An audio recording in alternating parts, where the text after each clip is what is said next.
नमस्कार मंडळी, मी संगीता. अधिक महिना हा लवकरच सुरू होणार आहे. म्हणजेच धोंड्याचा महिना 17 मेला सुरू होऊन 15 जूनपर्यंत असणार आहे. तर मंडळी, धोंड्याच्या महिन्यात म्हणजेच अधिक महिन्यात आपल्याला कोणकोणत्या महत्त्वाच्या गोष्टी करायच्या आहेत ते आपण बघूया. आपण या अधिक महिन्याच्या पुण्यपर्वात भगवान श्रीहरी विष्णू व श्रीकृष्णाची सेवा करणार आहोत, दानधर्म करणार आहोत. याबद्दलचा व्हिडिओ मी माझ्या चॅनलवर अपलोड केलेला आहे, आपण जरूर बघू शकता. अधिक महिन्यात आपल्याला बऱ्याच महत्त्वाच्या गोष्टी करायच्या आहेत. त्यात प्रथम म्हणजे जावयांचा आणि लेकीचा आपण मानपान अधिक महिन्यात करणारच आहोत. त्यातीलच सगळ्यात महत्त्वाची गोष्ट म्हणजे आईची ओटी भरणे. अधिक महिना 2026 ला आलेला आहे. अधिक मासात आईची ओटी का भरायची? जर आई नसेल तर, किंवा आई विधवा असेल तर, किंवा आई वारलेली असेल तर, किंवा विधवा आईची ओटी भरावी का? ह्या सगळ्या गोष्टींची आपण माहिती बघणार आहोत. आणि ओटीमध्ये नेमक्या कोणकोणत्या वस्तू द्यायच्या आहेत, तर ओटी नेमकी कोणत्या दिवशी भरायची आहे, ओटी भरताना आपण काय काय चुका टाळायच्या आहेत, तर या अधिक महिन्यात कोणत्या गोष्टी करायच्या आहे आणि कोणत्या गोष्टी टाळायच्या आहेत, हीच माहिती आपण या व्हिडिओतनं बघणार आहोत. व्हिडिओला सुरुवात करण्या अगोदर आपण आपल्या आईचं नाव कमेंट बॉक्समध्ये नक्की लिहा. माझ्या आईचं नाव रुक्मिणी आहे, पण ती या जगात नाही. हा व्हिडिओ करताना खरंच मन खूप भरून येत आहे, पण असो मंडळी, तुम्ही तुमच्या आईचं नाव कमेंट बॉक्समध्ये नक्की लिहा. चला तर व्हिडिओला सुरुवात करूया. तर मंडळी, गुढीपाडव्यापासूनच मराठी नववर्षाची सुरुवात झालेली आहे. यंदा 2026मध्ये अतिशय पवित्र असा अधिक महिना म्हणजेच धोंड्याचा महिना आलेला आहे. तर धोंड्याचा महिना हा भगवान श्री हरी विष्णूंना समर्पित असून तो महिना अत्यंत पवित्र, पावन, शुभ काळ मानला जातो. आणि या अधिक महिन्याला आपण धोंड्याचा महिना, पुरुषोत्तम महिना किंवा मलमास सुद्धा म्हणतात. यंदा म्हणजे 2026ला धोंड्याचा महिना आलेला आहे, तर तो 3 वर्षातून एकदा येतो. अधिक मास म्हणजे धोंड्याचा महिना हा अत्यंत शुभ आणि आध्यात्मिक उपासना, भक्तीसाठी पवित्र आणि शुभ काळ मानला जातो. अधिक महिना हा भगवान श्रीहरी विष्णूंना समर्पित आहे. देवतांकडून आशीर्वाद प्राप्त करून घेण्यासाठी विविध धार्मिक विधी पण या अधिक मासात केले जातात. अधिक मासाची उत्पत्ती प्राचीन काळापासून झालेली आहे. जेव्हा अधिक मास म्हणजे धोंड्याचा महिना ज्या वर्षामध्ये येतो त्या वर्षी 12 महिने नसून 13 महिन्याचे पूर्ण वर्ष हे तयार होते. तर 2026मध्ये अधिक मास कधी सुरू होणार आहे, कधी समाप्त होणार आहे, तर या महिन्यात वेगवेगळे शुभ कार्य करणे टाळावे, कोणते कार्य आवर्जून करावे ते आपण बघणार आहोत. तसेच अधिक महिना काय येतो ते सुद्धा आपण थोडक्यात बघणार आहोत. यंदा 2026ला धोंड्याचा महिना आलेला आहे. धोंड्याचा महिना 17 मे 2026ला सुरू होणार असून 15 जून 2026ला अधिक महिना समाप्त होणार आहेत. अधिक महिना, धोंड्याचा महिना दरवर्षी येत नाही, तर तो 3 वर्षांनी एकदाच येतो. अधिक महिना हा संपूर्ण भगवान श्रीहरी विष्णू यांची सेवा करण्यासाठी अत्यंत शुभ आणि पावन पर्व काळ समजला जातो. या महिन्यात जास्तीत जास्त भगवान श्रीहरी विष्णूंची उपासना केली जाते, श्रीकृष्णाची उपासना केली जाते. या महिन्यात दानधर्म केल्यामुळे अधिक पटींनी फळ मिळते. त्यामुळे अधिक महिन्यात दानाला खूप जास्त महत्त्व आहे. तुम्हाला जेवढे शक्य असेल तेवढे दान जास्तीत जास्त करण्याचा अवश्य प्रयत्न करायचा आहे. जप, तप, धार्मिक ग्रंथांचे वाचन, पठण केल्यामुळे आपल्याला अनेक पटींनी पुण्यफळ मिळते. तर मंडळी, आपले हिंदू कॅलेंडर एक चंद्रवर्ष आणि एक सौरवर्ष अशा 2 पद्धतीने चालते. चंद्रवर्ष 353 दिवसांचे असते आणि सौरवर्ष 365 दिवसांचे असते. सुमारे 11 दिवसांचा फरक पडतो आणि हा 11 दिवसांचा फरक भरून काढण्यासाठी प्रत्येक 3 वर्षांनी अधिक महिना हा आलेला असतो. म्हणून याला अधिक महिना किंवा धोंड्याचा महिना किंवा मलमास असे सुद्धा म्हणतात. तर मंडळी, आपल्या हिंदू धर्मशास्त्रानुसार अधिक महिन्याला कोणताही स्वामी नसल्यामुळे भगवान श्रीहरी विष्णूंनी या महिन्याला आपल्या स्वतःचे नाव देऊन पुरुषोत्तम मास असे केले आहे. आणि म्हणूनच याचे महत्त्व दुपटीने वाढलेले आहे. धोंडा म्हणजे दगड, म्हणजे कोणतेही शुभ कार्य, विधी केले जात नाही, म्हणून हा महिना निरुपयोगी मानला जात होता. या महिन्यात फक्त जावयाला धोंडा खाऊ घालण्याची प्रथा होती.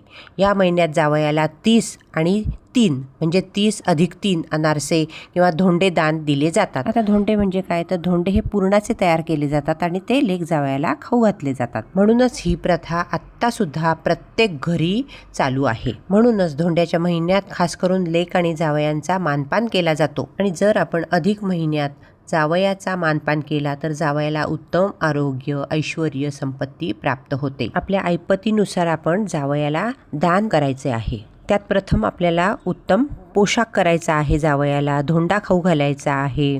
त्यातल्या त्यात अजून अनारसेसुद्धा दिले जातात.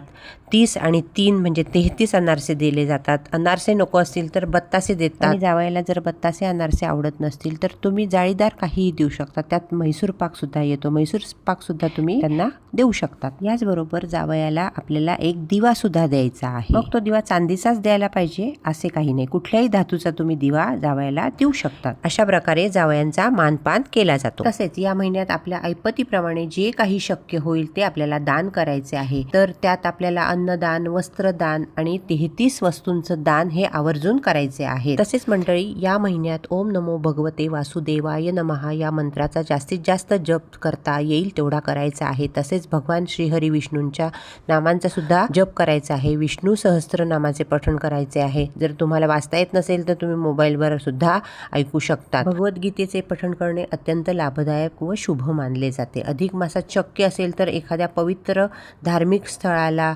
तीर्थक्षेत्राला भेट तुम्ही देऊ शकतात. तसेच गंगेवर किंवा एखाद्या पवित्र नदीवर स्नान करणे सुद्धा अत्यंत शुभ मानले जाते. तर मंडळी, असा हा अधिक महिना अतिशय पवित्र व शुभ मानला जातो. असे जरी असले तरी पण काही गोष्टी आपल्याला आवर्जून टाळायच्या आहे.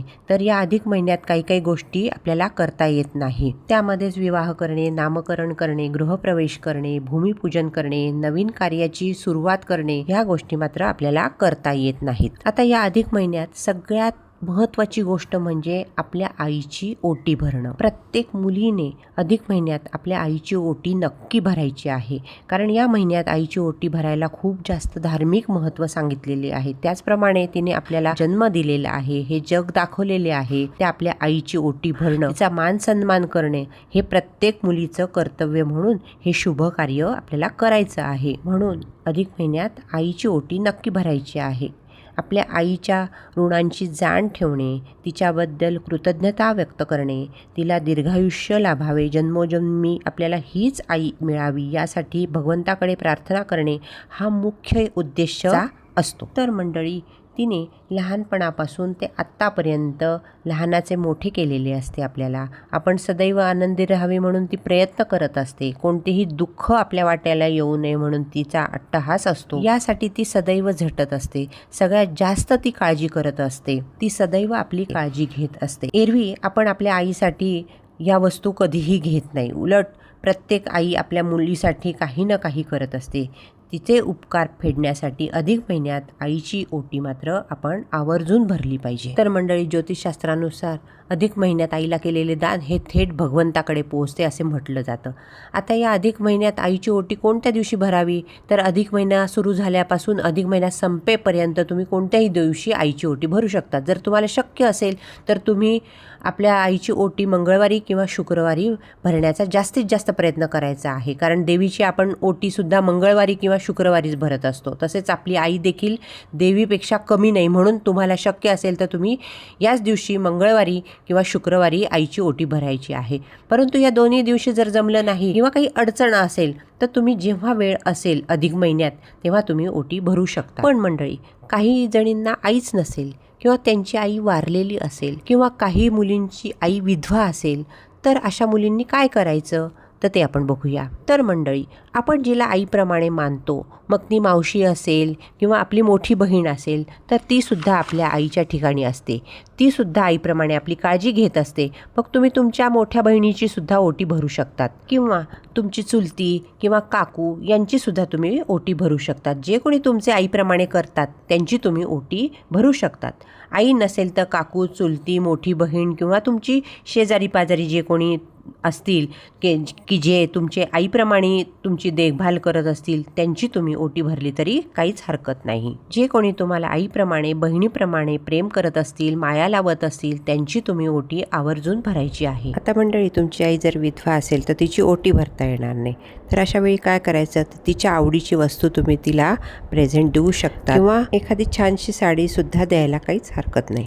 आता इथे एक गोष्ट लक्षात ठेवायची आहे की मुलीने आईची ओटी भरायची आहे, पण सुनेने सासूची ओटी मात्र भरायची नाहीये. त्याचे कारण असे आहे की सासूच्या ओटीमधील पुत्र जो असतो तो आपण त्याच्याशी विवाह केलेला असतो. त्यामुळे सासूची ओटी भरू शकत नाही. आता अधिक महिन्यात आईची ओटी भरताना आपण कोणकोणत्या वस्तू त्यात द्यायच्या आहे ते सविस्तर जाणून घेऊया. आईची ओटी भरताना तांदूळ, खण, नारळ, ब्लाऊज पीस, सुकामेवा, सौभाग्याचे वस्तू, हळदी कुंकवाचा करंडा, गजरा, हळदी कुंकू, हिरव्या रंगाच्या बांगड्या, कंगवा यासोबत तुम्हाला काही गोड पदार्थसुद्धा द्यायचे आहेत. मिठाईसुद्धा देऊ शकतात. आपल्या आईच्या ओटीत त्या द्यायच्या आहे. आपल्या सगळ्यांनाच माहिती आहे की अधिक महिन्यात अनारशाला खूप जास्त महत्त्व आहे, तर तुम्ही अनारसेसुद्धा देऊ शकता. किंवा अनारसे आवडत नसेल तर दुसरी मिठाईसुद्धा तुम्ही देऊ शकतात. अधिक महिन्यात मुलीने आईला एक साडी द्यावी. तुमच्या ऐपतीनुसार तुम्ही एक हलकी भारी कोणतीही देऊ शकतात, पण साडी मात्र नक्की द्यावी. तर मंडळी, आपण आता ओटी भरण्याची योग्य पद्धत बघूया. तर पहिल्यांदा आपल्या आईला पाटावर बसवावे, नंतर हळद कुंकू लावावे, नंतर आईच्या साडीच्या ओटीत नारळ, खण, तांदूळ, हळकुंड, बदाम, सुपारी, खारीक, खोबरं, 1-2 फळं असे देऊन आईची ओटी भरावी. नंतर आईच्या तोंडामध्ये तुम्हाला साखर ही आवर्जून भरवायची आहे. नंतर ओटी भरताना आईला तुम्हाला 33 पदार्थ जसे की 33 अनारसे तुम्ही देऊ शकता, 33 रुपये तुम्ही देऊ शकतात किंवा 33 फळंसुद्धा तुम्ही आवर्जून द्यायची आहे, किंवा यातलं काहीही एक दिलं तरी चालेल. त्यानंतर आईला नमस्कार करून आईच्या अखंड सौभाग्यासाठी, उत्तम आरोग्यासाठी आणि आपल्या आईच्या दीर्घायुष्यासाठी, सुखी संसारासाठी मनापासून देवाकडे प्रार्थना करायची आहे. आता बऱ्याचदा काही लोकांना असा प्रश्न पडतो की आईची ओटी फक्त विवाहित मुलगीच भरते का? तर मंडळी, अधिक महिन्यात म्हणजे धोंड्याच्या महिन्यात विवाहित मुलगी किंवा अविवाहित मुलगी कोणतीही मुलगी ओटी भरू शकते. तर मंडळी, अधिक महिन्यामध्ये एक महत्त्वाची गोष्ट आपल्याला आवर्जून द्यायची आहे, ती म्हणजे हिरव्या रंगाच्या बांगड्या. तर मंडळी, हिरव्या रंगाच्या बांगड्या तुम्हाला आईला आवर्जून द्यायच्या आहे. तर तुम्हाला हिरव्या रंगाच्या बांगड्या देणे शक्य झाले नाही तर तुम्ही तुमच्या आईला बांगड्या भरण्यासाठी आवर्जून पैसे द्यावे. तसेच अधिक महिन्यात स्त्रिया आपल्या जोडवीसुद्धा बदलतात. जुनी जोडवी असतात त्यामध्ये भर टाकतात किंवा मग नवीन जोडवी, चांदीची जोडवी खरेदी करतात, म्हणजेच करवून घेतात किंवा बनवतात. तर अधिक महिन्यामध्ये जोडवी बदलणे, त्यात भर घालणे हे देखील अत्यंत शुभ, पवित्र, पुण्याचे काम मानले जाते. माता लक्ष्मीला प्रसन्न करणारे मानले जाते. 16 शृंगारांपैकी अत्यंत महत्त्वाचा शृंगार म्हणजे मंगळसूत्र सर्वात महत्त्वाचे असते आणि त्या मागोमागच येतात आपल्या पायातली जोडवी. जोडवी घातल्यामुळे सुद्धा पती पत्नींमधील नाते मजबूत होते. तसेच माता लक्ष्मी प्रसन्न होऊन घरात सुख, शांती, समृद्धी, समाधान येते. अखंड लक्ष्मी नांदते असे आपल्या हिंदू धर्मशास्त्राप्रमाणे सांगितलेले आहे. त्यात सुद्धा मंडळी, एक महत्त्वाची गोष्ट आपण लक्षात ठेवावी, ही जोडवी करताना आपल्या पायांमध्ये नेहमी चांदीची जोडवी असावी. तुमच्याकडे भरपूर पैसा असेल, तुमच्याकडे खूप श्रीमंती असेल, सोन्याची जोडवी तुम्ही करून घालू शकत असाल, तुमची तेवढी ऐपतसुद्धा असेल, तरीसुद्धा तुम्ही पायामध्ये चांदीचीच जोडवी घालावी. सोन्याची जोडवी कधीही घालू नये. हिंदू धर्मशास्त्राप्रमाणे सांगितले आहे की सोन्याची जोडवी कोणीही घालू नये. सोनं हे माता महालक्ष्मीचे प्रतीक मानले जाते. म्हणून हिंदू धर्मात असे सांगितले आहे की आपण जोडवी आपल्या पायात घालतो तेव्हा आपल्या बोटांचा स्पर्श, आपल्या जोडव्यांचा संबंध जमिनीशी येत असतो. म्हणून कुठेतरी माता लक्ष्मीचा अपमान होत असतो असे आपल्या हिंदू धर्मशास्त्रात सांगितलेले आहे. तशी श्रद्धा आहे. म्हणून पायात चुकूनही सोन्याची जोडवी घातली जात नाही. नेहमी पायात चांदीचीच जोडवी घालावी. चांदी हा धातू आहे. आपण पायामध्ये चांदीची जोडवी घालतो तेव्हा शरीराच्या व आरोग्याच्या दृष्टीने हे उत्तम मानले जाते. स्त्रियांनी चांदीची जोडवी घालणे चांगले मानले जाते, कारण स्त्रियांमधील नकारात्मक ऊर्जा नष्ट होते. आपल्या शरीरात जी काही उष्णता असते ती सुद्धा नियंत्रित ठेवण्याचे काम जोडवी करत असतात. म्हणून अधिक महिन्यामध्ये जोडवी बनवताना ती नेहमी चांदीचीच बनवावी. आणि म्हणूनच हा अधिक महिना अत्यंत पवित्र आणि अत्यंत पावन पर्व समजला जातो. आणि या अधिक महिन्यामध्ये शुक्रवारी किंवा गुरुवारी जोडवी बदलणे अत्यंत शुभ मानले जाते. आणि मंडळी, जर शक्य असेल तर तुम्ही तुमची जोडवी तुमच्या आईकडून करून घ्यायची आहे, म्हणजेच बनवून घ्यायची आहे. अधिक मासात जसे आईची ओटी भरतो तसेच या पवित्र महिन्यात आईने सुद्धा आपल्या मुलीला ही एक वस्तू आवर्जून द्यायची आहे. तर ती वस्तू आहे आपल्या मुलीच्या जोडव्यांमध्ये भर टाकावी किंवा नवीन जोडवे करून द्यावे. परंतु हे जर आईला करणे शक्य नसेल तर हे जोडवे आपण स्वतःसुद्धा करून घेऊ शकतो. या अधिक महिन्यामध्ये भगवान विष्णूंची सेवा करताना, पूजा करत असताना आपल्या शरीरात, मनात शुद्धता, पवित्रता, सात्विकता, निर्मळ भाव असणे अतिशय महत्त्वाचे आहे. या अधिक महिन्यात मांसाहार करणे टाळावे. जास्तीत जास्त शुद्ध सात्विक आहार व फलाहार घेणे महत्त्वाचे आहे. शक्य असेल तर तुम्ही उपवाससुद्धा करू शकतात. एक वेळ जेवण करूनसुद्धा हा महिना काढू शकतात. या महिन्यात नवीन खरेदी करणे टाळावे. अधिक महिन्यात कटू बोलणे टाळावे. अपशब्द बोलू नये, कोणाची निंदा करू नये, कोणाशी खोटे बोलू नये, कोणाला फसवू नका, नकारात्मक बोलणे टाळावे, कोणाशीही वाद घालू नये, भांडण तंटा करू नये, सकारात्मक बोलावे, शांत राहावे, मधुर भाषेचा वापर करावा, प्रत्येकाशी गोड बोलावे.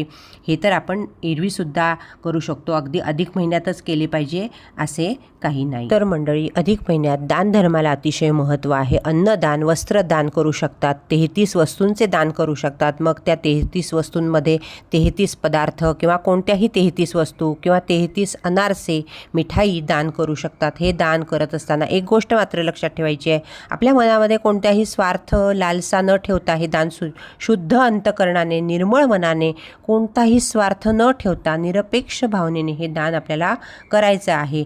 या दानाचं फळ तुम्हाला नक्की प्राप्त होतं. त्याचबरोबर तुम्ही 33 नारळसुद्धा देऊ शकतात. 33 जोडप्यांना सुद्धा तुम्ही जेवण घालू शकता. तुमच्या ऐपतीनुसार तुम्ही अधिक महिन्यात हे काम करायचे आहे. तर मंडळी, अधिक महिन्यात कोणकोणत्या महत्त्वाच्या गोष्टी करायच्या आहेत याची मी थोडक्यात माहिती देण्याचा प्रयत्न केला आहे. मला खात्री आहे या व्हिडिओचा तुम्हाला नक्की फायदा होईल. व्हिडिओ आवडला तर नक्की लाईक करा, शेअर करा आणि चॅनलला सबस्क्राईब करा. धन्यवाद.